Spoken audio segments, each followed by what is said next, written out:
Many people are interested in the beautiful objects created by the jeweler Carl Faberge. Geza von Habsburg recently organized a show of his work at the Virginia Museum of Fine Arts. He says people are interested in the work of Faberge because of its link to the last Tsar of Russia. Nicholas II and his family were murdered in 1918 during the Russian Revolution. One of the major reasons why people bought and buy Faberge is the connection of Faberge's art and of Faberge with the imperial family. He was very close to them, and they commissioned things for their personal use. Geza von Habsburg gathered more than 500 objects for the exhibit. They included 7 of the jeweler's most famous works, the imperial Easter eggs.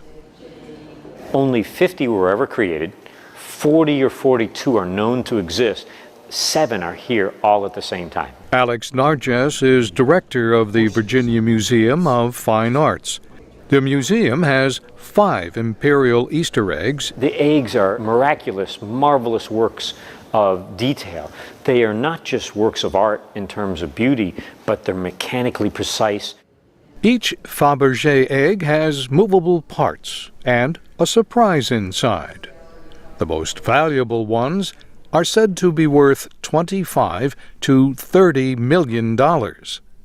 They were made as Easter gifts for the wife of Alexander III. His son, Nicholas II, continued the tradition. The imperial Easter eggs represent only a part of Carl Faberge's production. During his career, his business produced over 150,000 unique objects.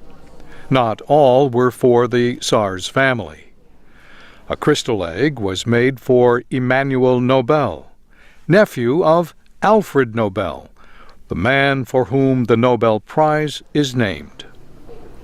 Faberge was also a silversmith and created the Russian crown jewels. But Geza von Habsburg says very little of Faberge's jewelry and silver work remains. Of the jewelry, 95% was destroyed by the Bolsheviks.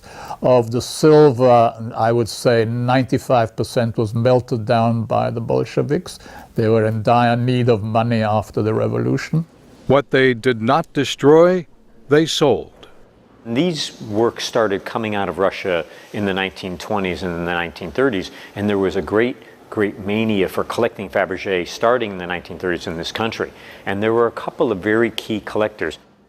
Lillian Pratt was one of them.